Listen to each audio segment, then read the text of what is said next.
ici. Moi, je peux connaître ma femme, mais Dieu la connaît mieux que moi. C'est pour moi qu'a créé ma femme. Pourquoi je vous dis que Dieu me connaît? Parce que moi, ce que j'aime avec Dieu,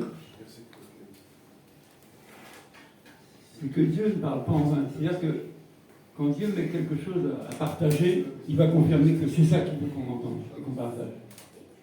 On vient chanter quoi? Donne-moi ce cœur qui t'adore. Donne-moi quoi? Cet argent qui? Non. Donne-moi ta voiture? Non. Donne-moi quoi? Ta parole. Donne-moi quoi? Ce cœur. C'est pas ça? Ok. Julien, allez où Julien? Tu peux venir? Avec ton dessin. Viens avec ton dessin. Ouais, non, pas ça. Mets là parce que là, on va faire l'école. Regardez, on a parlé du cœur. J'aime ça, Jean-Luc a prié pourquoi? Un instant. On a prié pourquoi un instant? Qu'est-ce qu'on a prié? Pour le cœur. Regardez, moi je n'ai pas été voir Julia, regardez ce qu'elle dessinait. Ah oui. Ah oui, le cœur. Moi je dis que Dieu ne peut pas se tromper, continue toujours. Donc aujourd'hui on va parler de quoi? Ben voilà, du cœur. Tiens Julia, merci. Vous savez, il y a du prophétique dans la vie de cet enfant-là. Vous savez qu'un enfant vient ici, il ne vient pas en vain. Il y a une semence qui reçoit. Et il y a du prophétique dans sa vie, la petite. Comment elle pouvait savoir qu'on allait partager le cœur, elle dessine le cœur. Je n'ai pas parlé à Gladys le jour pour qu'on parle du cœur. J'ai parlé à personne. Par contre, Dieu m'a parlé. Amen. Donc, on va parler du cœur. Donc, on va peut-être pas finir aujourd'hui. J'ai pas envie de courir pour partager ça. Qu'est-ce que le cœur? C'est quoi? C'est le centre des sens. Pascal, tu as mis? Oui, c'est bon. Ok. Oui, c'est parti. Pourquoi j'enregistre? Parce qu'on nous a réclamé des vidéos, on avait une chaîne YouTube, puis ça fait au moins 2 mois qu'on ne met plus rien dessus. Et il y en a qui nous bouillent, qui disent oui, mais bon, ils ne sont pas ici, ils sont en Guadeloupe. Là. Vous savez qui c'est? C'est Muriel et Tony qui nous tracent toujours. Ils ne nous oublient pas, ne vous inquiétez pas. Donc, c'est quoi le cœur? Alors, on ne parle pas de la vie pour l'instant, je parle du cœur. Notre cœur. C'est quoi? Alors, c'est quoi? Bon, je vais faire un truc plus sale, parce que moi je ne suis pas beaucoup. Attendez, il faut que je... Non, on va y arriver, il faut une page propre quelque part. Voilà. Bon, on dit qu'il ne faut pas me critiquer si je dessine mal, mais on va essayer d'y arriver. Vous savez, on peut passer toute une vie et passer à côté de l'essentiel. Hein? Tu peux passer toute une vie à faire une chose, mais tu passes à côté de l'essentiel, qui est primordial. Donc, tout être humain a un cœur. Je pense qu'il n'y a pas de photo là-dedans. Hein? Donc, je vais essayer de dessiner très mal, mais je vais dessiner quand même. Je voudrais qu'on comprenne ce dessin qui parle du cœur humain et la Bible. Qu'on comprenne bien comment ça fonctionne. Donc, le cœur, on n'a toujours pas l'habitude de faire comme ça. Hein? Souvent, on le dessine comme ça. Oui ou non? Donc, on doit croire qu'il est en 2 parties. Mais ça fait un cœur en 2 parties. Bon, moi, je n'ai pas été dans le domaine médical ou dans les choses-là, mais je sais plus ou moins qu'un cœur, ça a une fonction dans le corps humain. Il sert à quoi? On dit que c'est une pompe. Hein? Donc, on entend tout, tout, tout, tout. Et ça, c'est les valves. Hein? Ça s'ouvre, ça sert, c'est tout, tout, tout. Quand il n'y a plus de tout, tout, là, il faut s'inquiéter. Non, on va prendre ça tranquille. Je n'ai pas envie de courir. Il faut qu'on comprenne quand dans la Bible on parle du cœur. Quelle importance Dieu attache au cœur de l'homme. Incroyable. Et nous les humains, on n'attache pas d'importance au cœur. Moi je vais dire, si le cœur s'arrête, on fait comment? Si mon cœur s'arrête là, on fait quoi avec moi? Mais le cœur va plus. Il a arrêté. La pompe a dit stop. Je crois que, je regardais tout à l'heure dans la petite pièce, pour ne pas raconter trop de bêtises, j'espère. Ils disent que le cœur est amené à battre à peu près 3 milliards de fois. Donc moi je vais demander un décompte à Dieu pour savoir j'en suis où dans les battements de mon cœur. Si je suis près des 3 milliards pour voir si je reste encore longtemps sur la terre. Mais vous voyez, c'est un temps de fonctionnement. Maintenant, le cœur est situé où dans le corps humain? À peu près. À peu près, dans les organes. Ouais. Bon, disons qu'il est à peu près au milieu, hein, à peu près. À peu près. Non, on ne va pas chercher plus d'explications, mais il est passé à peu près. Parce que bon, on a le cerveau qui est là, on a le reste qui est en bas, et puis il y a cet organe qui est là, et qui pompe. Alors, pour faire un petit cours petit, alors on dit qu'il y a dans le cœur 2 ventricules, c'est ça? Et dans les ventricules, qu'est-ce qu'il y a? Il y a des oreillettes. Et il y a aussi des artères. C'est-à-dire que le sang qui circule dans notre corps, il passe par là, il passe par les poumons, puis c'est encore réinjecté. Bon, il ne faut pas tout un cours là-dessus, mais il faut comprendre que ça vient d'un côté, c'est un circuit avec le poumon, tout ça, et au bout d'un moment, ça va repartir de l'autre. Pourquoi? Parce que dans le sang humain, il y a de l'oxygène. Hein, on parle souvent du COD, des choses comme ça. C'est-à-dire qu'il y a un endroit où, quand ça arrive, c'est nettoyé. Hein? Et c'est réinjecté et c'est diffusé dans tout notre être humain. C'est pour ça que souvent on fait des prises de sang pour savoir est-ce qu'il y a encore du sang dans l'alcool? Est-ce qu'il y a encore du sang dans la graisse? C'est pas ça? Ah, c'est le contraire. C'est le contraire. Et là, je pense le truc parce que moi, quand j'étais bien ivrogne, c'est la question qu'on se posait. Est-ce qu'il y a encore du sang dans son alcool, dans son verre? Le gars est tellement imbibé comme une éponge que dès qu'on appuie dessus, ça jaillit de l'alcool. Et puis, si on défonce comme ça, on se pose la question, c'est de la graisse ou qu'est-ce qu'il y a là-dedans? Mais pourquoi je dis que c'est important? Parce que ce cœur-là est très important pour nous, les hommes. Regardez, si on bouscule trop le cœur, souvent, qu'est-ce qui nous arrive? Et qui arrive à beaucoup. Mon frère Ismaël qui est là, il a subi ça. AVC. Et AVC veut dire quoi? Accident vasculaire cérébral. vasculaire cérébral. Vasculaire cérébral. Bon, en tant que chrétien, est-ce qu'on ne peut pas avoir un AVC aussi? Je vous dis, quand Dieu parle du cœur de l'homme, on doit savoir que le cœur humain fonctionne aussi comme ça. C'est-à-dire que ce qui rentre là, ça passe par un circuit et ça ressort pour alimenter tout le corps. Notre cœur, selon Dieu, c'est le même fonctionnement. Amen. On y va doucement. On dit que le cœur, c'est le siège des sentiments et des pensées. Quand on dit que c'est le siège, ça veut dire que... Oui, le siège, c'est la base. Hein, un siège, le pasteur Charmandry, il est assis sur un siège. Donc, le siège, c'est ce qui porte, c'est la base de tout. Hein? On dit que c'est le milieu. Qu'est-ce que c'est encore? C'est le centre. Le centre de quoi? C'est le centre qui gouverne l'homme. Rendez-vous compte. Selon Dieu, notre cœur, c'est le centre, c'est la pièce centrale, le siège du gouvernement où Dieu va gouverner l'homme. Tout passe par notre cœur. Tout. Par exemple, je regarde mon frère Ismaël, ma pensée sera selon mon cœur. Je ne sais pas si on commence à... Ok? Maintenant, qu'est-ce qu'un cœur en bonne santé? Et qu'est-ce qu'un cœur en mauvaise santé? J'ai dit tout à l'heure que si là ça rentre, et puis que ça rentre que du gras, que de la colle, que du sucre, que toutes ces cochonneries-là, ça va polluer là, hein? Ça va polluer, hein? Ça va même boucher. Ça bouge quoi? Les artères. Eh oui. Quand on fait des pompages, des trucs comme ça, c'est que bon, l'artère là, on n'en peut plus, on pompe. Pour éviter qu'il y ait toujours une bonne circulation.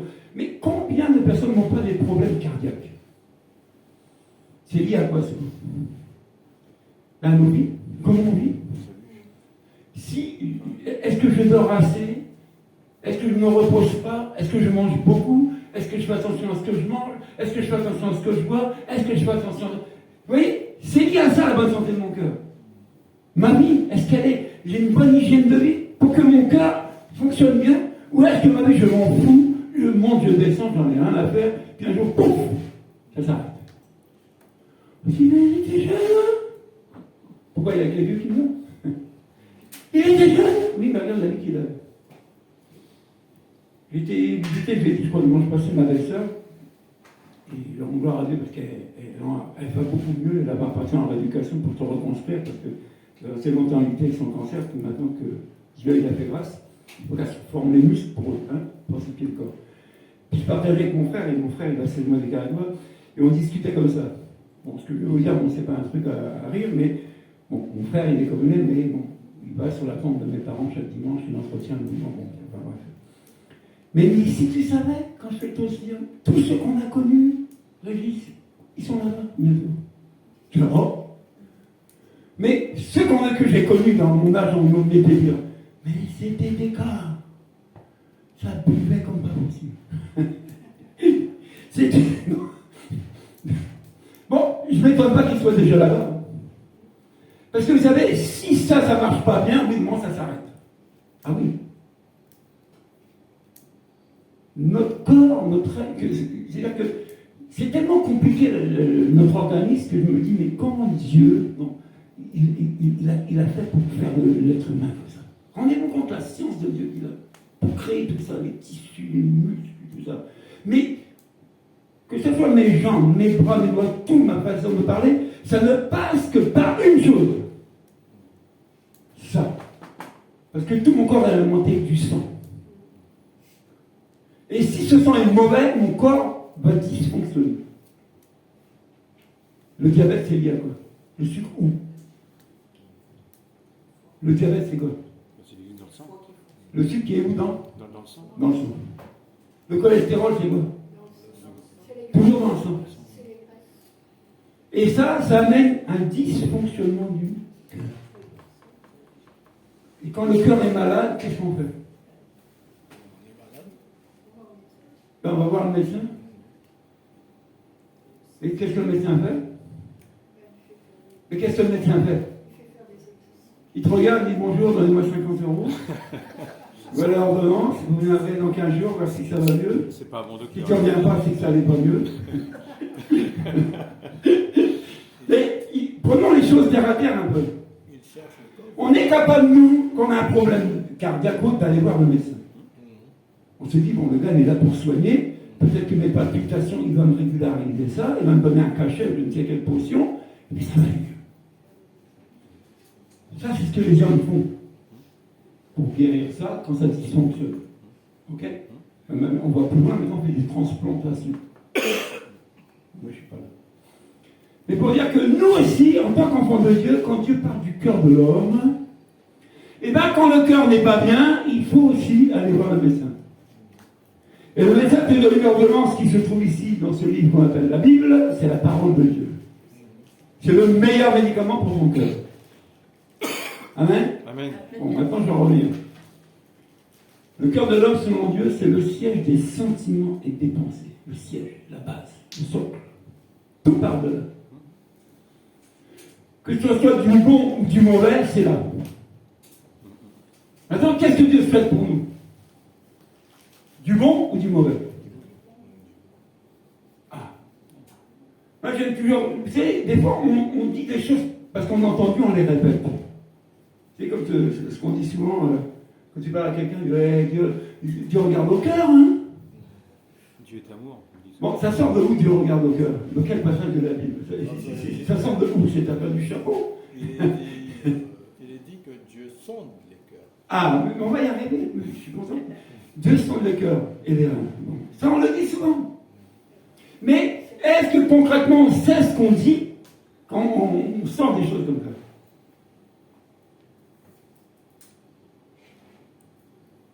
Quand Dieu a voulu mettre un nouveau roi, il était où? Il a envoyé son prophète visiter qui? La maison de... David. Non, David c'est l'enfant. Mais le papa, c'est comment? Isaïe.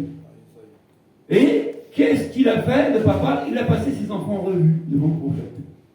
Parce que Dieu avait dit à son prophète, je vais me choisir un autre roi. Va là-bas dans telle maison, et c'est là-bas. Et au bout d'un moment, tout passe en revue. Et Dieu lui dit, non, il y a encore quelqu'un. Le roi dit, mais il n'y a pas quelqu'un d'autre, t'as pas un autre enfant? Ah si, mais celui-là, il n'est pas là, il est derrière mon troupeau, là. Je l'ai envoyé garder mon troupeau, il est petit, mais laisse-le tomber celui-là. Il y a apporte-moi-le. Et Dieu lui dit, le prophète, c'est celui-là. C'est là que le passage vient dit que Dieu regarde au cœur, pas l'apparence, vous voyez? Parce que tous les fils d'Isaïe étaient grands, beaux et intelligents, disent non, ceux-là, c'est pas eux, c'est celui-là. Vous voyez? Quand on dit que David, c'est l'homme au cœur de Dieu, ça ne vient pas de mon chapeau.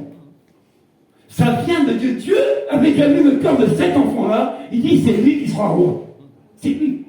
C'est comme nous. On partageait vendredi avec Jean-Luc et Cédric. Encouragez le frère Cédric, c'était sa première intervention du vendredi.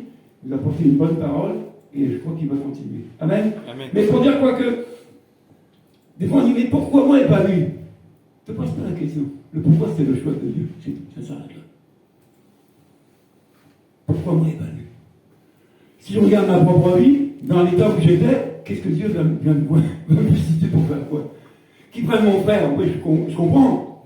Il est sage, il ne va pas, il ne fume pas, il est tranquille, il est peinard, pas de bêtises, zéro jour en prison, 0 jour en psychiatrie, 0 partout. Si on prend mon cas, c'est même pas la peine. Bon, qu'est-ce que Dieu va faire qu'un gars comme moi, franchement? Pose-toi la question. Des fois, on voit arriver des gens dans la on dit, ah le gars, oh là là, il y a du boulot, hein. Mais pour Dieu, c'est rien. Mais pour nous, c'est un con de voir les choses. Mais pour Dieu, c'est rien. À votre avis, le Saul de Tarse, qu'on appelle l'apôtre Paul, Dieu a regardé à son physique. Dieu a vu le cœur de cet homme-là quelque part. Il a sondé. Vous voyez, tout qui est choix de Dieu, c'est pas ton physique. C'est pas ton diplôme, c'est pas ton statut, c'est pas ton origine. Dieu regarde à ton cœur. Parce qu'on dit que c'est là que viennent tous les sentiments. Tout vient de là, les envies, les désirs. Tout sort du cœur de l'homme. Tout. Tout ce qui est bon, tout ce qui est mauvais, tout ce qui sort de ta bouche, ça sort de là. Toujours du même endroit. C'est vrai que je dis, tu peux passer toute une vie chrétienne et passer à côté de l'essentiel. Quel est l'état de ton cœur? Ah. On va lire les textes. Pardon, on va lire la Bible ce matin. Alors on parle des sentiments aussi, on dit chef des sentiments. Qu'est-ce que c'est qu'un sentiment? Oui, on dit plein de choses, on ne sait même pas ce qu'on dit, on ne sait même pas la valeur des mots, et puis on sort ça comme ça, hein, et puis on prend une baffe en même temps, on n'a pas compris.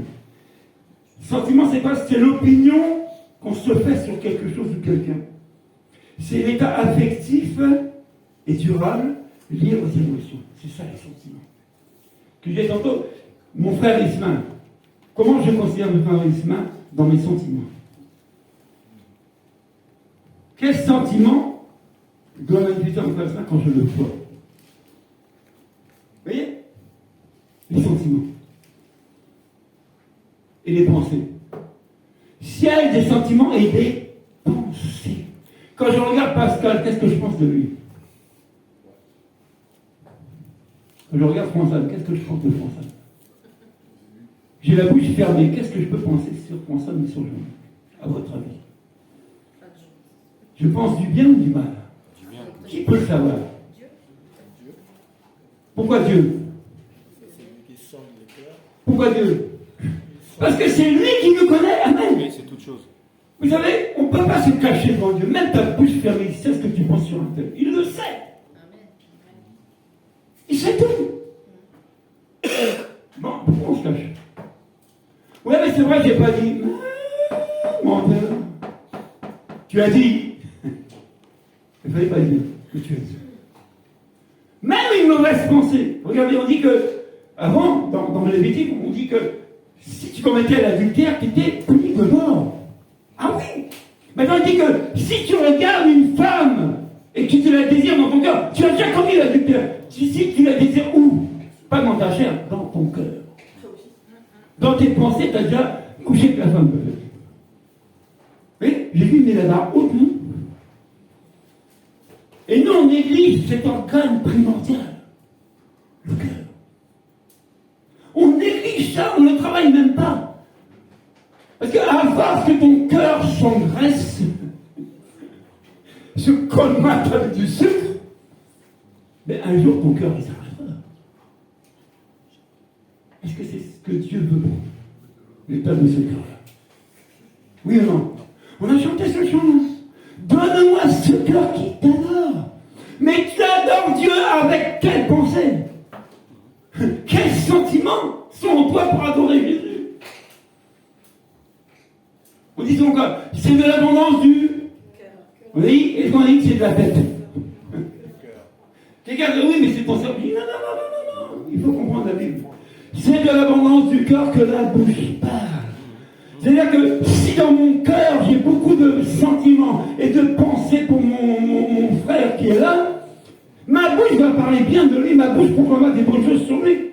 Maintenant, si c'est le contraire. Si c'est le contraire, qu'est-ce que tu veux que ma bouche proclame autre chose que de la critique et de la médisance et salir tout le monde? Si c'est le contraire. Qu'est-ce que vous voulez que ce cœur-là, si c'est rempli de cochonneries, va sortir quoi au bout d'un moment? Ben, les filtres vont être bouchés. Et on prend une prise de sang, c'est là qu'on va découvrir toutes les cochonneries qu'il y a dans ton sang. Et là on dit, oh, oh, attention monsieur, hein. Faites attention, hein. Il faut arrêter de manger ça, hein. Il faut arrêter de boire ça, hein. Il faut arrêter ceci, il faut arrêter cela, il faut faire du sport. Non? Mais quel est notre sport à nous, enfants de Dieu, selon Dieu, quand on parle du cœur de l'homme, là, dans la Bible? C'est quoi notre sport? Mais c'est la parole et la prière, c'est ça notre sport. Et c'est ce qu'on néglige le plus. Un être humain comme moi, si je ne fais pas des efforts physiques, mon cœur s'engraisse. Hein? Il devient lourd. Après, dès que je manque 4 marches, je pas d'exercice.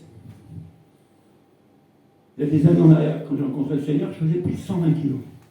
Je l'ai déjà dit, mais c'est pour qu'on imagine un peu que quand il n'y a pas d'effort physique, ce que ça occasionne. Et je me rappelle le médecin à l'époque qui me suivait, parce que j'ai toutes les semaines chez le médecin, il était mon problème. Il était content, il avait acheté une nouvelle balance. Oh, il s'est soigné, oh, je vais pouvoir vous peser aujourd'hui. Ok, je mets un pied sur la balance, je vais mettre le deuxième, ping, la balance elle peut. Le médecin était triste. Il a acheté une belle balance électronique, elle a supporté mon poids, elle a pété. Mais pourquoi je vous dis ça? Parce que j'étais tellement énorme, je montais 4 marches, chaque palier, j'arrêtais. Je restais un peu de remonter au sol, 4 étages, il faut que j'arrête. Oui, mais la vie chrétienne, c'est pareil. 2 minutes de prière, tu ne tiens pas. 4, c'est même pas la peine. Pourquoi? Quel est l'état de ton cœur? Ah, j'ai du mal à adorer. Oui, mais quel est l'état de ton cœur? Si ton cœur est en bonne santé, il n'y a pas de souci, on y va à fond. Hein? Non, stop. Nuit de prière, tu pries toute la nuit. Mais comment il tient? L'état de mon cœur. C'est l'état de mon cœur qui fait que je le tiens. Vous voyez, il voit des prédicateurs, 80 ans, ils prêchent la parole de Dieu. Mais comment ils font à 80 ans pour prêcher la parole de Dieu? L'état du cœur. Bon, point les versets de la Bible.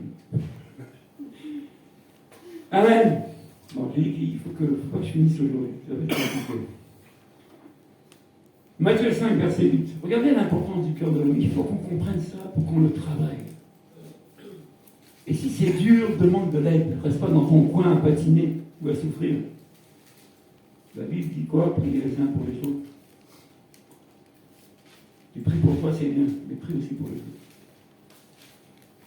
On voit ça, Matthieu 5 dans les béatitudes, ça monte sur la montagne. Regardez ce que Jésus dit.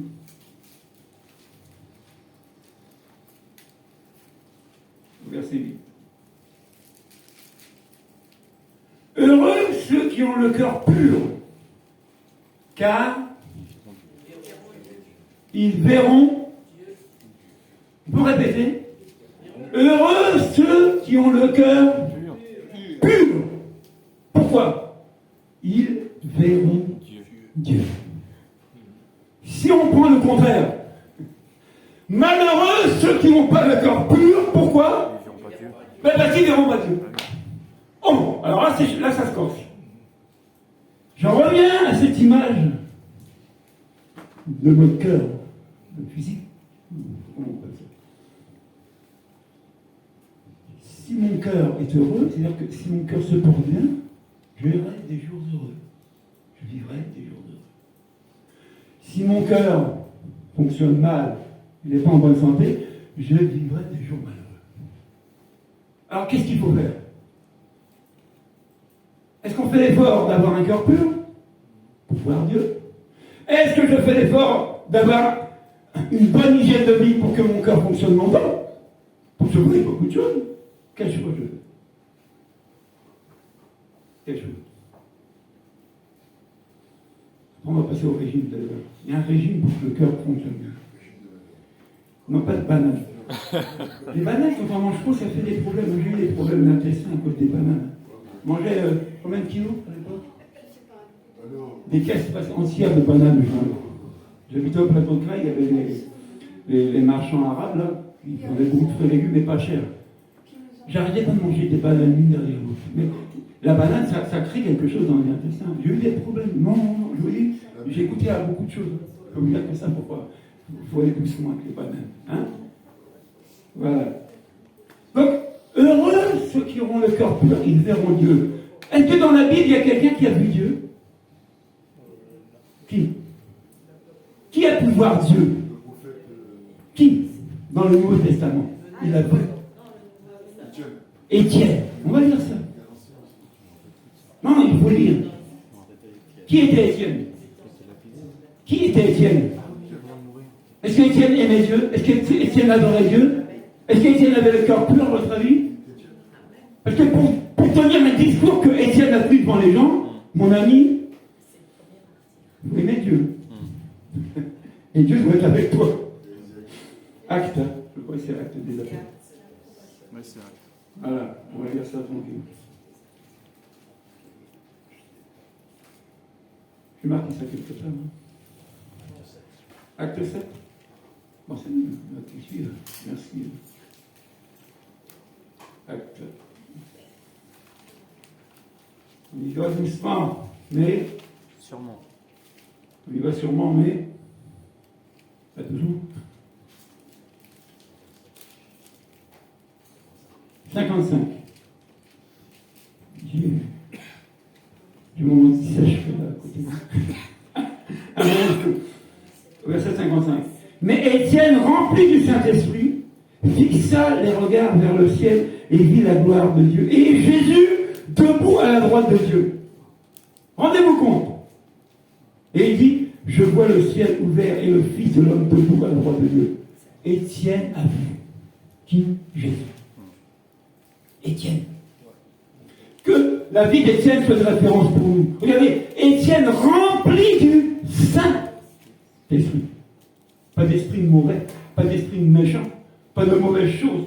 Rempli des choses saintes qu'il avait reçues. Mais à votre avis, qui a choisi Étienne? C'est Étienne qui s'est choisi lui-même pour dire moi je veux servir Dieu. Moi, un jour j'ai rigolé. Ma femme, sur un marché, avec mon enfant, sur Chambly, on sortait d'une démarche pour une petite fille. Et puis, je devais partir à la pastorale de Grenoble pour la première fois. Je dis, tiens, Grenoble, il fait froid là-bas. Je n'avais pas de vêtements chauds. Donc, je vais à un stand, et je vois les doudounes là. Et puis, la dame, je vois une doudoune. Elle dit, ah bon, bon, je dis, oui, c'est parce que je dois aller dans une pastorale à Grenoble. Et c'est pour me. Là, elle me dit, oui, mais vous savez, moi, j'ai un frère, il veut devenir pasteur. Mon fils veut devenir pasteur. Je dis, comment? Il veut devenir. Ah, c'est là, ok. Je dis, c'est bien. Je dis, moi, je ne veux pas devenir pasteur. Vous voyez? C'est pas ton choix, c'est le choix de Dieu qui prime sur nous. Mais dans le choix de Dieu, il va déjà sonder quelque chose et regarder quelque chose qui est au plus profond de toi. Ton cœur. Vous savez, quand vous voyez les voyous dans les quartiers, les drogués, ceux qui cassent, Ils n'ont qu'une carapace. Hein. Mais au plus profond d'eux, dans leur cœur, il y a des bons sentiments. Il y a des choses que Dieu peut exploiter. Mais nous, regardez, qu'est-ce qu'on fait? Au lieu d'exploiter ce qui est bon dans la vie de quelqu'un, on n'arrête pas de raconter ce qui est mal. Ouais, Gladys. Jamais elle chantera Gladys. Ah, Gladys. Vous la connaissez pas? Timide. Non, c'est pas la peine. Mets-la pas devant. Vous voyez? Mais la grâce que Dieu a donnée à Gladys, qui est cachée dans son cœur, qui va l'exploiter? Pour la gloire de Dieu, qui va l'exploiter? Qui va oser l'exploiter? On calcule trop. Donc on regarde la parole de quelqu'un, on dit c'est celui-là. Oh non, celui-là, non, le gars, non. Il brille. Oh, il est élégant. Quand il parle, oh là là là, même les anges sont à ses pieds. Maman. Non mais, je vous dis, il y a des choses des fois. Vous savez, la vie chrétienne, c'est pas un film. C'est une réalité et une vérité qu'on doit vérifier. Il y a des critères bibliques que tu dois reconnaître dans la vie des gens pour savoir s'ils sont de Dieu ou s'ils ne sont pas. Ah oui? Ce matin, je m'habillais, je dis, bon, tant pis, je me laisse cet habit-là. Mais où je suis serré? Bah oui, j'ai pris dans le bon point.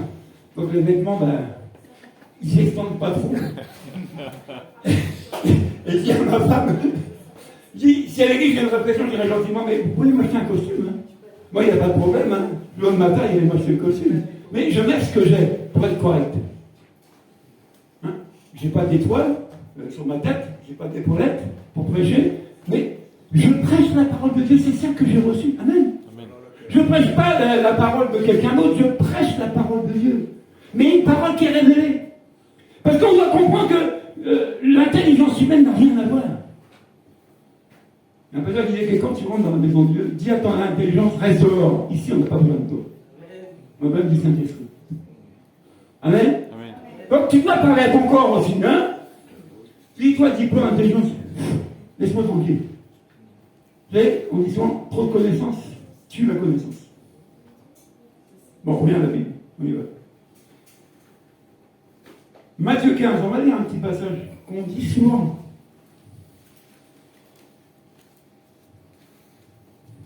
On reste sur le cœur. Matthieu 15. Et on va lire du verset 1 pour qu'on comprenne un peu. Ce soir, on va sortir un verset sur le contexte et on va rien comprendre. Alors que les pharisiens, des spécialistes de la loi, vinrent de Jérusalem trouver Jésus et dirent: pourquoi tes disciples transgressent-ils la tradition des anciens? Vous dites bien la tradition des anciens. En effet, ils ne se lavent pas les mains quand ils prennent leur repas. Et il leur répondit: et vous, pourquoi transgressez-vous le commandement de Dieu au profit de votre tradition? Encore tradition. En effet, Dieu a dit: honore ton père et ta mère. Et toi? Celui qui maudit son père ou sa mère sera puni de mort. Mais d'après vous, celui qui dit à son père et sa mère: ce dont j'aurais pu t'assister, tu le fends à Dieu, n'est pas tenu d'honorer son père et sa mère. Vous annulez ainsi la parole de Dieu au profit de vos traditions. Les traditions, souvent, et bien souvent, et pour tout le temps, ça annule la parole de Dieu. Dieu n'est pas dans la tradition. Amen. Dieu est un Dieu de conviction, pas de tradition. Amen. Amen. Tu n'es pas de père en fils chrétien. Tu deviens chrétien par conviction de qui est Jésus et tu l'acceptes. C'est ça la vie chrétienne. Tu peux avoir toute une lignée de chrétiens, toi qui n'es pas chrétien. Tu es voyou. Au moins, tes parents sont chrétiens, ils ont du boulot pour pouvoir les prier. Ils ne sont pas au chômage de prière. Vous voyez, la tradition. Si vous prenez par exemple quelqu'un qui est musulman, quand un enfant arrive au monde dans la famille, obligatoirement il est musulman, il n'a pas le choix. Tradition. Nous, notre Dieu n'est pas dans la tradition, il est dans la conviction. Quand tu entends la parole de Dieu, est-ce que tu es convaincu que c'est la parole de Dieu? Si c'est oui, accepte-la et pratique-la. Tu verras Dieu sur ton chemin. Si c'est non, dis non, je refuse. Cette parole n'est pas de Dieu. Mais tu as le choix. Il disait à quelqu'un, mais quand dans une assemblée, tout le monde est là, il y a une parole la même qui est prêchée pour tout le monde. Pourquoi il y en a qui décollent et il y en a qui ne décollent pas? Pourquoi il y en a qui disent amen, il y en a qui disent ouais, ils nous embêtent. C'est la même parole pour tout le monde. Il n'y a qu'un plat à manger. Il n'y a pas 5 ans. C'est la parole de Dieu qu'on mange. C'est ta nourriture pour ton corps. Proverbe dit, c'est la nourriture pour ton corps.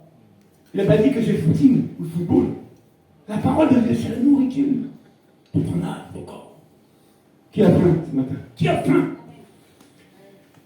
Donc, hypocrite, Isaïe a bien prophétisé sur vous quand il a dit, ce peuple prétend s'approcher de moi et m'honore des lèvres, mais son cœur est éloigné de moi.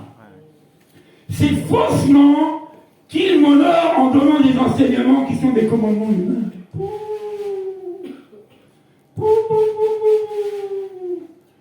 Ce peuple m'honore du bout des lèvres. Tu sais, la bouche, elle peut dire plein de choses. Ah, qu'est-ce qu'on dit pas? Qu'est-ce qu'on proclame pas avec la bouche? Mais dans les actes, est-ce qu'on voit ta proclamation se réaliser ou se manifester? Vous voyez, quand Dieu dit « J'ai tant aimé le monde », il a parlé. Mais qu'est-ce qu'il a fait après? Il dit « J'ai donné le monde que j'ai donné Jésus ». Il y a un acte, il y a une action. Vous voyez? Il y a parole et agir. C'est pas parler pour parler comme David. Parole. C'est vrai les chants, c'est bien, là. Mais ces chants, ça mène nulle part. Ça fait des frissons encore. Oh, on va danser un slow. Des frissons, ça mène nulle part. Ce qui amène quelque part au de Dieu, c'est la conviction de ton cœur, vraiment ça. Il faut que cette parole qu'on entende soit gravée sur les tablettes de notre cœur. Amen. Amen. Gravée, inscrit. Marteau bleu, c'est inscrit. Indélébile. Ouais, ça part plus. Amen. Amen. Donc il dit, ce peuple, mon nom du bout des lèvres. Ici, on n'est pas là pour faire un procès de personne. On est là pour comprendre ce que Dieu attend de nous tous. Et je vous dis, si on a loupé quelque chose, c'est le bon moment de revenir avec un cœur comment? Repentant. Pourquoi on dit David, l'homme au cœur de Dieu? Qu'est-ce que David a fait? Il a fait tout bon. Qu'est-ce qu'il a fait, David? Il a pris une femme qui n'était pas la sienne. Mais il a fait plus que ça. Il pourrait être sûr qu'elle soit à moi. Il fait en sorte que son mari meurt la prochaine fois. Comme ça, elle est veuve, je la prends. Mais le problème, c'est que David, là, il a mal fait. Et pourtant, c'était qui David? Rappelez-vous. Dieu ne regarde pas l'apparence, mais au cœur. Pourtant, il y avait tous les fils d'Isaïe qui n'auraient peut-être pas fait ça. Mais lui, il se permet de le faire, alors que Dieu l'a choisi pour être roi. Mais quelle était l'attitude de David quand le prophète est venu lui parler? C'est-à-dire, quelle est ton attitude quand Dieu te parle, quand tu entends la parole de Dieu? Est-ce que tu restes comme ça, sur ta position, ou tu décides de te repentir et de pleurer devant le Seigneur? Pardon, Jésus. Pardon. Ne me retire pas ton esprit. Pardon. C'est-à-dire que ne me retire pas ta grâce, Jésus. Pardon. Nous, on est prompt à condamner les gens quand ils font une erreur. Oui, ah, le Pascal, je l'ai vu là-bas. Ouais, il était avec des gars, c'est bizarre son affaire là. T'es sûr qu'il va à l'église tout là? C'est parti. T'es condamné, jugé, enterré. Bon, merci. Mais est-ce que je suis conscient que Pascal, s'il écoute la parole de Dieu, il a l'option de se repentir? Et tu le rétablis? Où est le problème? Le problème, c'est nous les hommes. Parce que nous, on regarde, on écoute humainement. Et on analyse et on ouvre la bouche. Mais rappelez-vous ce que je dis, tout passe par. Même si je vois un frère qui a péché, si mon cœur est à Dieu, je ne réagis pas comme les gens où leur cœur est éloigné de Dieu et qu'ils honorent Dieu de bout des lèvres. Je n'ai pas la même réaction que lui. Vous comprenez? Parce que si on commence à détailler tout ce qu'il y a dans les sentiments, on va faire la liste. Hein. On va la faire, allez, on a le temps. Je vais arrêter peut-être dans 10 minutes, on verra dimanche prochain la suite. C'est tellement un peu énorme, le cœur de l'homme. On ne va pas le brader. Hein. Ah non, moi je ne le brade pas. Regardez ce qu'il y a dans les sentiments d'un homme. Il y en a plein. Bon, c'est juste pour faire une petite liste. Les sentiments manifestent quoi? L'amour, l'angoisse, le bonheur, le chagrin, la colère, la compassion, chose très rare, crainte, dégoût, désespoir, effroi, ennui, envie, frayeur, fureur, gaieté, haine, honte, jalousie, joie, mélancolie, mépris, panique, peine, il y a la rage, il y a le respect, et surtout il y a la joie, il y a la tristesse. Et tous ces sentiments-là se manifestent dans nos vies. Et comment guérir ça? Comment guérir ça? On verra ça peut-être dimanche prochain, mais il y a un passage qui dit que ayez les mêmes sentiments qui étaient en Jésus. Est-ce que Jésus, quand il te voyait, quels sentiments il exprimait vis-à-vis de toi? Quelle pensée il avait sur toi? Mais il faut qu'on revienne à la Bible. C'est-à-dire qu'on n'a pas des critères à sélectionner dans la vie des gens. La Bible dit aimez-vous les uns les autres, tous. Bon, juste ce texte-là. Là, il faut que je prenne ce texte-là. Vous allez voir. On y va. Il faut que je le trouve. Ah, j'ai pris. On va y arriver, on va y arriver. On se calme. On y arrive.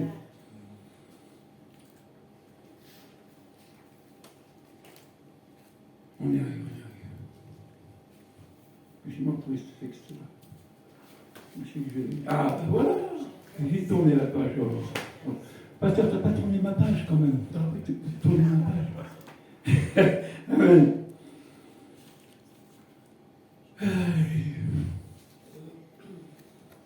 Alors, 1 Pierre 1, verset 22. C'est important ça. 1 Pierre 1. Ah oui, j'avais noté des versets. Et si tu ne tournes pas la page, je ne les trouve plus. Moi, je note les versets. Et Dieu fait le reste après. 1 Pierre 1, verset 22. Regardez bien.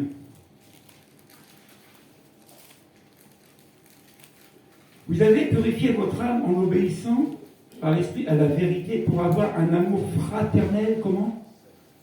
Hypocrite. C'est ça? Non. Moi qui suis ici. Un amour fraternel sincère. Ouais. Aimez-vous donc ardemment, les uns les autres d'un cœur pur. C'est-à-dire que si ton cœur n'est pas pur, tu ne peux pas aimer quelqu'un ardemment. C'est pas possible. Tu auras toujours quelque chose à lui reprocher. Toujours une mauvaise pensée. Toujours. Oui, il faut arriver à ce standing-là. Mais pas le premier verset qu'on a lu. Heureux ceux qui auront le cœur pur, car ils verront Dieu. Je vous dis, la vie chrétienne, ce n'est pas un film. Hein. C'est une réalité et une vérité biblique. Pour voir Jésus, il y a des critères, il y a des règles, il y a des comportements à avoir. Il ne faut pas croire qu'on va tous au paradis comme Paul Naref l'a dit. On ira tous au paradis, on ira. Même pas d'effort. Moi, c'est le paradis. Hein. Ah, oh, Dieu me connaît. Hein. Dieu regarde mon cœur. Moi, c'est le paradis. Hein. Oh, mais ça, c'était pas bien. Mais c'est pas grave, Dieu me connaît. Oh, j'irai au paradis. J'ai volé là, c'est pas grave. Je vais au paradis, Dieu l'a dit. Quiconque croit en lui ne périra pas de la vie éternelle. J'ai cru en Jésus, j'ai la vie éternelle. Laisse-moi tranquille avec toi. On va reprendre aujourd'hui dans l'assemblée quelqu'un qui a péché. Vas-y, je te dis bon courage. Les gens vont venir vers toi avec des arguments, vont te tomber dessus avec plein de versets bibliques. Mais tu vas voir la personne parce que tu l'aimes. Si ma soeur a dit, c'est par amour que je viens vers toi. Tu as péché, reprends-toi. Ouais, pour qui tu prends, t'es juste, toi. Oh, pardon. S'il avait su, je l'aurais pas fait voir. Mais quand tu aimes quelqu'un de tout ton cœur, est-ce que tu vas accepter que la personne se perde? Tu vas faire ça? Non. Vous qui êtes parents, qui avez des enfants, ton enfant fait un chemin tordu, tu le laisses? Puis tu vas dire, oh, moi j'aime mes enfants, hein? Menteur! Si tu aimes tes enfants, tu vas le reprendre. Tu ne le laisses pas se perdre. C'est ça le réel amour. C'est être accepté d'être repris et corrigé. Pourquoi? Parce que c'est écrit. C'est déjà écrit. Pourquoi on ne le fait plus? siècle qui chamboule tout, qui réforme tout. Nous, au lieu de rester fixés sur la parole de Dieu, on a les yeux et les oreilles sur les réformes. Ah oui, mais tu sais, je vais leur donner de fesser à mes enfants, parce que la loi dit, mais lâche-moi, toi. Mes enfants, s'ils veulent me fesser, je leur mets le fesser. Même si les policiers n'arrêtent, je m'en moque. Moi, je fonctionne avec la Bible. Je ne fonctionne pas avec ce que les gens racontent. Mais on n'ose plus. Vous qui avez l'âge, vous n'avez jamais pris une fessée? Oh, nous qui avons 20 ans ici. Oh, qui n'a jamais pris une claque sur les fesses par ses parents ici? C'est pas plus que la claque pour les fesses des fois. Quand père sortait la trique, là, tu te sauves. Ça fait une bêtise à l'école, tu rentres, tu prends une deuxième volée. Parce que tu as respecté le professeur. Oui? On a eu des pères dans la chair qui nous corrigeaient. Oui ou non? Et la correction de Dieu, on n'en veut pas, on dit pourtant que c'est mon père. C'est mon père qui est dans les cieux, je dois accepter sa correction. C'est pour mon bien. Est-ce que vous croyez que si on pousse tordu, on va être pour un jour? Si je reviens à ce cœur-là, si j'en prends pas soin, les problèmes, c'est pour qui? C'est pas pour les autres, hein. C'est pour moi. Si je ne réveille pas la parole de Dieu sur ma vie pour me l'approprier, la pratiquer, les problèmes, c'est pour qui? C'est pas pour ma femme, hein. C'est pour moi. Au bout d'un moment, on va comprendre que les choses de Dieu, à certains niveaux, c'est individuel, personnel. Tu ne peux pas faire la place de quelqu'un. Tu ne peux pas penser à la place de quelqu'un. Tu ne peux pas. Tu ne peux pas. Mais par contre, tu peux aimer si la personne ne t'aime pas. Ah! Oh! Et lui là, oh! Non. Et qu'est-ce qu'il m'a fait? Bon, à la croix, tu as fait quoi pour que Jésus aille à la croix, toi? Il était pour son plaisir. C'est à cause de tes fautes. C'est à cause de nous qu'il a été à la croix. N'oublions jamais ça. Et nous, pour l'erreur de quelqu'un, on ouvre la bouche et on statue, Est-ce qu'il méritait? Non. Ah oui, il méritait. Et toi, tu méritais quoi? La mort. Mais Dieu t'a ramené à la vie à travers Jésus. Amen.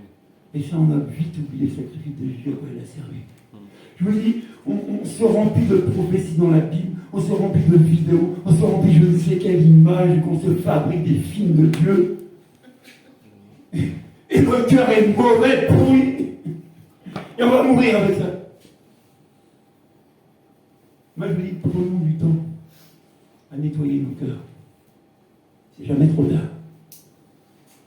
Prenons du temps à nous repentir, à revenir vers Dieu sincèrement. On ne sait pas si tu peux faire en public, hein. Tu te mets dans un coin chez toi seul, tu vas pleurer pour le Seigneur. Parce que la Bible dit, revenez à moi avec des larmes de repentance. Vous avez déjà vu dans les assemblées des larmes de repentance encore aujourd'hui? En 2024, vous voyez des larmes de repentance couler des fois? C'est rare. Et moi, Pascal Métalard, je t'ai vu pleurer. Il a eu raison. Il n'a pas pleuré exprès, on n'a pas marché sur le pied, on n'a pas tapé. Mais c'est la parole de Dieu qui lui cognait quoi? Son cœur. Et qu'il a chahuté au point qu'il verse des larmes, parce qu'il était conscient de sa situation devant Dieu. C'est ça le réel chrétien. Quand la parole est prêchée, ne prends pas ça pour un discours humain, prends ça comme venant de Dieu, et prends ta part, et fais ta part. Si Germaine était là, fallait qu'elle écoute ça. Bon, toi tu étais là, tu fais rien de ce que tu as entendu, tu dis que c'est pour Germaine qui était pas là. Mais arrêtez ces histoires-là. C'est bon, hein. Faut arrêter de tricher, de jouer comme ça. La vie chrétienne, c'est pas un jeu, pourquoi? Parce qu'il y a une finalité à ta décision. C'est vivre éternellement avec Jésus. N'oubliez jamais ça. C'est pas un petit choix que tu as fait un jour. Il faut aller jusqu'au bout. C'est un héritage. Mais si chemin faisant, moi je dis tout le temps, ce qui me rassure, et ce que j'enseigne souvent, c'est que tant que Jésus n'est pas revenu, il n'est pas juge. Il reste sauveur. C'est-à-dire qu'il y a toujours une possibilité de revenir vers lui, humblement, sincèrement. Et dis-lui ce que tu as à lui dire, que tu as fait, ou que tu as dit qui n'était pas bien. Ça s'arrête là. Vous voyez, vos enfants qui font des bêtises. Parce que nous, on a été enfants, on n'a jamais fait de bêtises. Mais tout le monde en a fait des bêtises. Tout le monde est désobéi à ses parents. Tous, à cause de l'origine du péché. T'es obligé. Pas ça? Mais à cause de la lèvre, tous les enfants, tous ceux qui naissent vont faire des bêtises. Mais quand ton enfant revient vers toi en tant que parent, et que ton enfant s'excuse, faut dire, papa, il m'a pas avant, hein. J'ai mal parlé sur toi. Tu m'as dit d'aller à la poubelle, j'ai pas été à la poubelle. Tu m'as dit de faire la vaisselle, papa, j'ai pas fait la vaisselle. Pardon, hein, pardon. Qu'est-ce que tu fais quand tu es un père? Qu'est-ce que tu fais? Tu pardonnes, non? Bon, pourquoi nous, chrétiens, on pardonne pas aux autres? Expliquez-moi pourquoi. Expliquez-moi. Parce qu'on est adulte, on ne sait pas ce que c'est que la notion du pardon. On ne sait plus. Mais pour que tu t'en rappelles, rappelle-toi la croix. Rappelle-toi l'image du sacrifice de Jésus. Et prie pour que ça soit marqué dans ton être. Donc à la fois, le Saint-Esprit te ramène où? À la croix. Priez que le Saint-Esprit, comme vous dites, faites là le serpent, qui vous ramène à la croix. Pour que tu comprennes la valeur du sacrifice de Jésus pour toi, qui est le même pour les autres. Mais sans l'oublier. Alors j'ai aimé la prière conduite par cet ange. J'en ai prié pour les serviteurs de Dieu qui souffrent d'orgueil. Mais moi ici, à l'EPVT, à Bretagne. Mais moi je vois la bouche, tout m'entend. Moi quand je prêche, je vois les cieux ouverts là. Oh, le gars il pète. Waouh, que l'onction! Bon, mon ami, c'est toi qui as choisi. Dieu qui t'a choisi. On dit que c'est Dieu qui donne. Tu as reçu où? Tu as acheté ton affaire? Non, c'est Dieu qui te l'a donné. Vous voyez, il faut se respecter, il faut faire attention. On dit, soyez serviteurs des autres. Celui qui se dit serviteur, il est fait pour servir les autres. Pas pour qu'on le serve. Hein. Aujourd'hui, on a inversé les rôles. Hein? Oh, le pasteur Jean-André. Oh, quel enseignant. Oh, pardon, pasteur, un peu de des chaussures. Pardon. Bon, je grossis l'image, mais souvent c'est ça. Par contre, le pasteur, il est ta. Là, je fais grave. J'ouvre ma bouche sur lui. Attention. C'est Dieu qui l'a choisi, c'est pas moi. Donc attention ce que je dis sur sa tête. Vous voyez, quand notre cœur n'est pas pur, n'est pas correctement aligné avec la parole de Dieu, on se permet d'ouvrir la bouche pour dire des choses qu'il ne faut pas dire. Dites-moi un passage dans la Bible où le peuple a été voir David. Où le peuple a été voir Joseph. Il dit, hey Joseph, tu sais pas, Dieu m'a dit, hein? Oh, quelle relation! Je sais pas, hein? Dieu m'a dit. Par contre, Dieu parlait à Joseph et il parlait au peuple. Dieu parlait à David et il parlait au peuple. Vous voyez? Mais aujourd'hui, on inverse tout. C'est-à-dire qu'on est tellement sage et intelligent qu'on se permet de tout faire, de tout dire. Et on met Jésus dedans. Ouais, Jésus a dit, c'est où? C'est où? On mélange tout. Alors, il dit, ça sert à quoi d'être envieux les uns des autres? Alors que la Bible dit, ne soyez pas envieux les uns des autres. Quand Dieu a dit à Gédéon, va avec la force que tu as. Il va y prendre la force d'un autre. Il a dit, va avec la force que tu as. Tu fais mon boulot. T'occupe pas des autres. Ah, mais lui, je te parle pas de lui, je parle de toi. Souvent, on a toujours cette comparaison avec les autres. Compare avec la parole de Dieu. C'est la meilleure comparaison. Le pasteur Jean-Luc l'a dit. Vous voyez, j'ai parlé. Il a dit quoi? C'est un miroir, la parole de Dieu. Tu te regardes dedans. Quand tu viens pour venir ici, pour ceux qui se rasent, par exemple, les hommes, on ne se rase pas la bebête. On est devant une glace. Les femmes qui se maquillent pas la bebête. Quand on met tout rouge à lèvres là, on est là. Mais le truc là, on est plus haut. C'est bien décoré. Mais on a un miroir. Mais pourquoi nous, on ne prend pas la tête pour le miroir? Pour qu'un jour on voit Dieu, parce que j'ai le cœur pur. Bon, allez, dernier verset, la suite, dimanche prochain. Et ça, je vous encourage, exprès, je vous laisse en attente. Vous savez pourquoi ça? Je suis sûr que vous allez venir dimanche prochain. Oui, je calcule, hein, je me malin. Que Dieu nous fasse grâce qu'on comprenne. Où c'est qu'on en était? J'ai tellement de choses à vous partager. On est à Breteuil, merci. Je ne suis pas encore dans les cieux, malgré que je suis assis dans les lieux célestes. Regardez, Matthieu 6, verset 21. Dimanche prochain, on va essayer de se focaliser sur la nourriture du cœur. Hein. C'est-à-dire que la semaine prochaine, tu prends une feuille, un stylo, je vais t'établir une ordonnance pour ton régime. Hein. Ensemble, on va regarder le régime de Dieu pour notre cœur. Ça, on va être classe. Et on va prier un bon moment dimanche prochain. Et si c'est pas fini, on verra le dimanche d'après. J'ai dit quoi? Ah oui, Matthieu 6 va dire. C'est toujours les béatitudes. Moi, je voudrais vous encourager à lire, pour ceux qui ne lisent pas beaucoup, mais minimum ça. Lisez de Matthieu 5 à Matthieu, chapitre 9. C'est 4 chapitres. C'est les béatitudes, c'est riche, tout est expliqué, tout est temps. En gros, tout le résumé, les plans. Donc, si tu veux faire un raccourci, lis déjà ça, et tu auras compris la volonté de Dieu. Matthieu, tu as affiché? Bon, allez.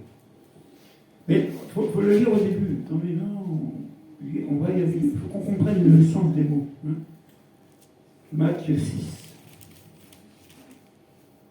Non, on ne veut pas qu'on lise à moitié les choses, on comprend à moitié. Si on lit tout, on comprend tout.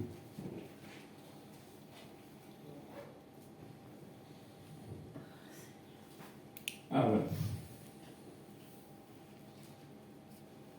Au verset 19.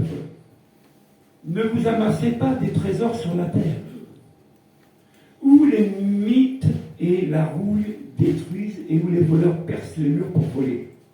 Mais amassez-vous des trésors dans le ciel, où les mythes et la rouille ne détruisent pas, et où les voleurs ne peuvent pas percer les murs ni voler. En effet, là où est ton trésor, là aussi est ton cœur. C'est-à-dire que là où sont mes pensées, là aussi est mon trésor. Là où sont mes sentiments, là aussi est mon trésor. C'est ça. Est-ce que l'argent peut changer quelqu'un? Est-ce que de se faire un beau balmain, ça te garantit l'éternité?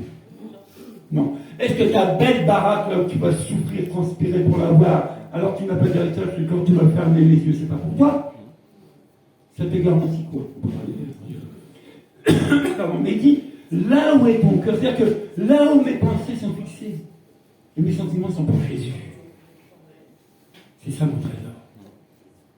Pourquoi? Parce que si j'ai le cœur pur, je verrai le Seigneur. Et nous, ce qu'on devrait comprendre, et ce à quoi on devrait travailler, c'est se dire, oui, je le verrai tel qu'il est. Amen. Je le verrai. Et c'est ça l'espérance de vie sur cette terre. Et de te discipliner pour plaire à Dieu. C'est cette espérance que je le verrai tel qu'il est. Étienne, ça lui a coûté d'être lapidé. Et il disait la vérité. Aujourd'hui, la vérité, on ne peut plus la dire. Pourquoi? Parce que ça coûte. Vous savez, quelqu'un qui est vrai n'a pas beaucoup d'amis. Ah, ça, vous pouvez vérifier si vous avez déjà eu beaucoup d'amis et vous en avez moins maintenant. Il y a une raison. Quand tu es vrai, quand tu es sincère, tu n'as pas beaucoup d'amis. Jésus a eu beaucoup d'amis. Non. Quand il était à la croix, il était avec ses amis. Il était avec ses copains, ses camarades. Hé gars, je à la croix, et on fait la choue, faites ça, c'est fini pour moi. Allez, on va danser pour la croix. Soirée de louange, adoration. Il est le même hier, aujourd'hui. Il était seul à la croix. Méprisé, abandonné des hommes. Moi j'ai une bonne nouvelle. Tu veux être vrai? Tu veux avoir un cœur pur, sincère? Je te donne une bonne nouvelle qui va te réjouir. Les gens vont t'abandonner, ils vont te lâcher. Ceux jusqu'à aujourd'hui qui étaient copains avec toi ou amis, dès que tu décides de rentrer dans cette dimension de vérité, ils vont te lâcher. Parce que tu ne peux pas avoir la vérité reçue et accepter le mensonge. Ça te ronge quand on entend des conneries. C'est pas possible. Bon, pour plus entendre qu'est-ce qu'il veut, tu ne sais pas. C'est mieux. Eh oui. Vous savez, si seulement on était rigoureux de cette parole-là, on aurait davantage de soldats dans la rue. Mais aujourd'hui, on est des mauviettes. Excusez-moi, mais il faut le dire. Il voit une mouche. Ah, une mouche. Ah, une araignée. Bon. Non. Jésus te dit, tu peux marcher sur le scorpion. Tu vois une mouche, tu triste, dis là. Un problème t'arrive, dit, ah, c'est la fin. La fin de quoi? Si tu appartiens à Jésus, tu crois qu'il ne sait pas que le problème vient chez toi? À ton avis. Maintenant, Dieu va regarder comment tu réagis à travers le problème que tu as.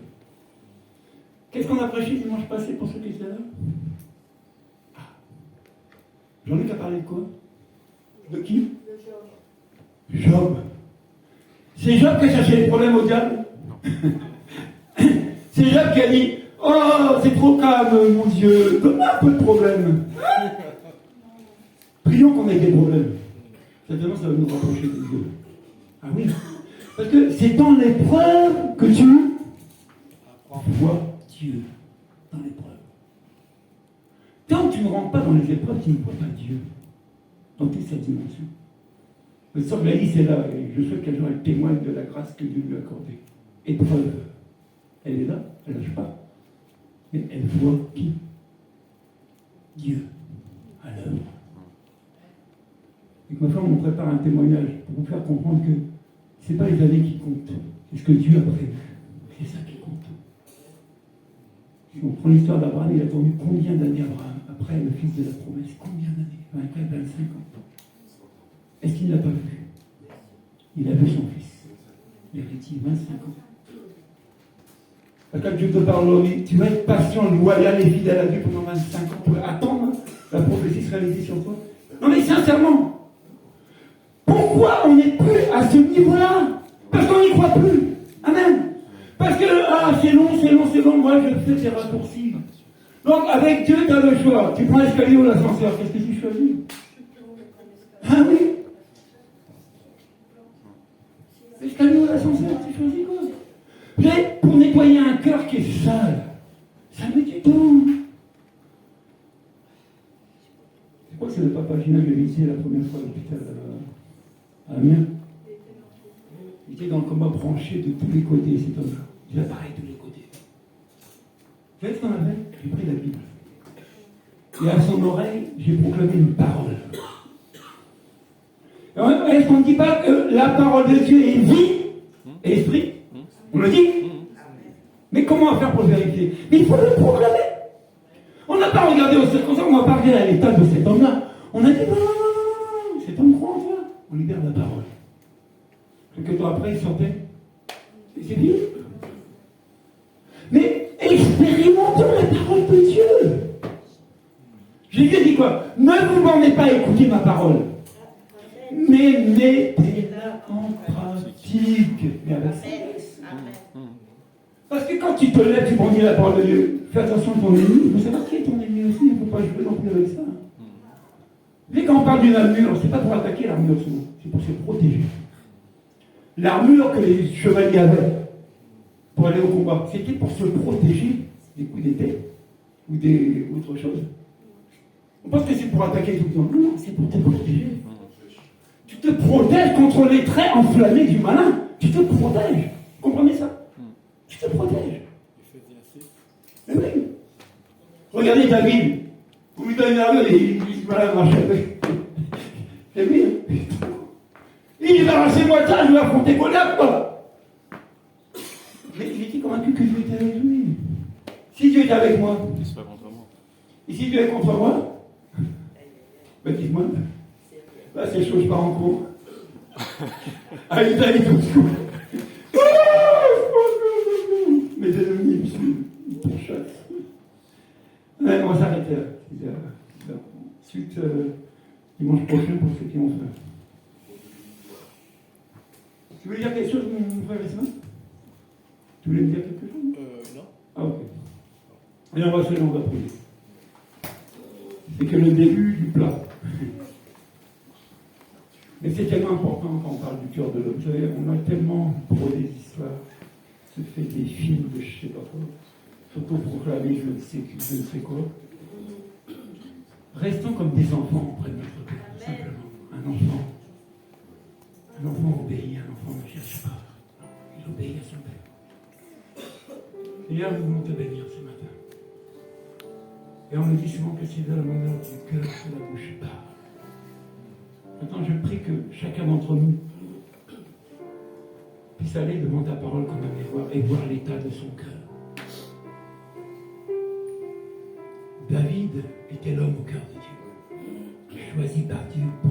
en Israël.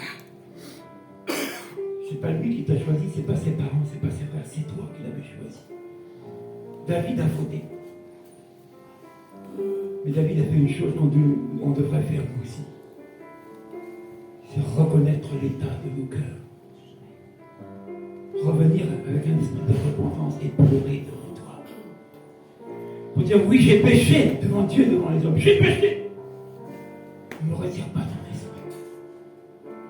Mon frère, prie ce matin. Je vous dis, si c'est recommencer ta vie chrétienne, il n'y a pas de problème. Ici, il n'y a personne qui te juge. Ton juge un jour sera Jésus. Passons du temps à nettoyer nos cœurs. C'est-à-dire que passons du temps à changer nos sentiments qui ne sont pas bons. Passons du temps à évacuer les mauvaises pensées qu'on a sur les uns, sur les autres, sur je ne sais quoi. Mon frère, ma soeur, tu n'es établi juge sur personne. Même les serviteurs de Dieu, ils sont établis prédicateurs de l'évangile. Pas juge, prédicateurs. Alors prions ce matin pour ce message. Que ce message nous touche, nous change. Et que nous puissions prendre la décision dès ce matin de changer l'état de notre cœur. Est-ce qu'on peut chanter ce chant qui crée en moi un cœur pur, un esprit bien disposé? Il y a un chant qui dit ça. Oh Dieu, crée en moi un cœur pur. Oh Dieu, crée en moi un cœur pur. Renouvelle en moi un esprit bien disposé. Oh Dieu, crée en moi un cœur pur. Allez, chantons, prions. Oh Dieu, crée en moi un cœur pur. Oh Dieu. Oh Dieu, crée en moi un cœur pur. Renouvelle en moi un esprit bien disposé. Oh Dieu, crée en moi un cœur pur. Oh Dieu, fais cette prière ce matin. Oh Dieu, Dieu des cieux, Dieu de gloire. Oh Dieu, crée en moi un cœur pur. Oh Dieu, un cœur pur. Renouvelle en moi un esprit bien disposé. Oh Dieu, crée en moi un cœur pur. Oh Dieu, crée en moi un cœur pur. Oh Dieu, crée en moi un cœur pur. Renouvelle en moi un esprit bien disposé. Oh Dieu, crée en moi un cœur pur. Oh Dieu, prie mon frère, crée en moi. Regarde Jésus, celui qui t'aime tant. Celui qui t'a racheté de son sang. Il n'a qu'un souhait, un désir pour toi. Que tu aies un cœur pur, sincère pour lui. Si ce n'est pas le cas, viens au pied de la croix. Viens avec un esprit repentant. Oh Dieu, remets en moi un cœur pur. Oh Dieu, crée en moi un cœur pur. Oh Dieu, crée en moi un cœur pur. Renouvelle en moi un esprit bien disposé. Oh Dieu, crée en moi un cœur pur. On va prier. Prions. Tu as entendu la parole de Dieu ce matin. Ne commence pas à raisonner que c'est un homme qui l'a annoncé, il a dit, il n'a pas dit. Comprends la profondeur de la parole de Dieu quand on parle du cœur de l'homme. Parce que tout réside là, les sentiments, les pensées, les convictions, tout part du cœur de l'homme. Tout. Remercie Dieu, parce qu'il t'a éclairé ce matin. Et merci Seigneur pour ce Dis Dieu merci. Je n'étais pas conscient de l'état de mon cœur. Je me souciais de mon cœur charnel parce qu'il n'allait pas bien. Mais je comprends que si mon cœur dans la chair ne va pas bien, à plus forte raison, mon cœur selon toi. Vous savez, on sait se soigner quand on souffre. Mais quand ça ne va pas, est-ce qu'on va vers Jésus? Est-ce qu'on va vers lui? Pour dire, oh Dieu, guéris mon cœur. Je voudrais appeler ceux et celles qui ont besoin d'encouragement, qui ont besoin que Dieu les aide. Concernant ce message, pas autre chose que ce message-là. Je dis, personne ici ne le juge de personne. Personne. Mais on est là pour prier, c'est un lieu de prière. Si tu as besoin de l'aide de Dieu dans ta démarche, qui te connaît, tu peux venir, on va prier ensemble.